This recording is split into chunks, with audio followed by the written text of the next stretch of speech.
Hello दोस्तों, नमस्ते। स्वागत है आपका एक नए चैप्टर में जिसका नाम है डेटा हैंडलिंग।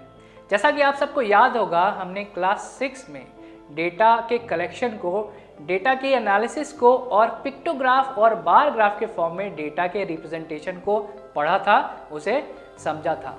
और ये सभी चीज़ें मोर और लेस डेटा हैंडलिंग के अंडर में ही आते हैं और इस चैप्टर में हम इसी को और डिटेल में स्टडी करेंगे। तो चलिए शुरू करते हैं इस वीडियो को और सबसे पहले समझते हैं कि डेटा क्या होता है। न्यूमेरिकल फिगर्स के वो कलेक्शन जो किसी पर्टिकुलर टाइप का इंफॉर्मेशन प्रोवाइड करते हैं, उन्हें डेटा कहा जाता है। For example, Heights of 7 players in a school. यहाँ पे जो हम डिफरेंट हाइट्स देख पा रहे हैं, इसके बारे में हम कह सकते हैं कि ये है data related to height of 7 players. और डेटा के बारे में एक इंटरेस्टिंग बात यह है कि इसे बहुत सारे अलग अलग सोर्सेज से कलेक्ट किया जाता है।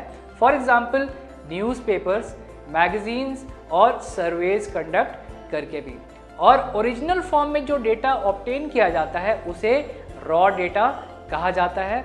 और डेटा को जब टैबुलर फॉर्म में ऑर्गेनाइज किया जाता है तो उसे स्टडी करना, उसे एनालाइज करना, उसे इंटरप्रेट करना काफ़ी ईजी हो जाता है।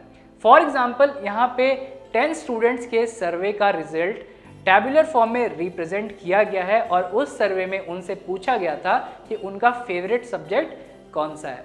यहाँ पे जो हम फ्रीक्वेंसी टेबल देख पा रहे हैं, इसे स्टडी करने पे हम इस डेटा को ईजिली इंटरप्रेट कर सकते हैं और हम ये कंक्लूजन ड्रॉ कर सकते हैं कि मोस्ट स्टूडेंट्स का फेवरेट सब्जेक्ट है साइंस, क्योंकि 4 आउट ऑफ 10 स्टूडेंट्स इसे अपना फेवरेट सब्जेक्ट मानते हैं। अब चलिए हम ये समझते हैं कि एवरेज क्या होता है। एवरेज एक नंबर होता है जो किसी भी ग्रुप ऑफ ऑब्जर्वेशन या ग्रुप ऑफ डेटा के सेंट्रल टेंडेंसी को शो करता है या रिप्रेजेंट करता है।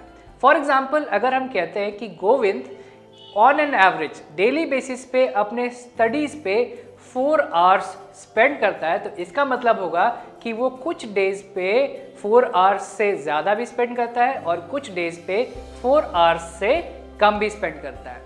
और एवरेजेस 3 टाइप्स के होते हैं: arithmetic mean, median and mode. और यहाँ पे हम डिस्कस करेंगे अरिथमेटिक मीन को, जिसे मीन भी कहा जाता है। और इसका फॉर्मूला होता है mean is equal to sum of all the observations divided by total number of observations. अब आइए इसे समझने के लिए एक एग्जाम्पल का हेल्प लेते हैं। यहाँ पे गिवन है कि एक बैट्समैन ने 6 इनिंग्स में ये 6 अलग अलग रन्स स्कोर किए और हमें इसका मीन फाइंड करना है। इसके लिए हम क्या करेंगे, इन सभी इनिंग्स के रन्स को ऐड कर देंगे, यानी कि सम ऑफ ऑल ऑब्जर्वेशन, और इसे डिवाइड कर देंगे 6 से, यानी कि टोटल नंबर ऑफ ऑब्जर्वेशन से। तो ऐसा करने पे हमें मिलेगा अ मीन ऑफ 49 रन्स।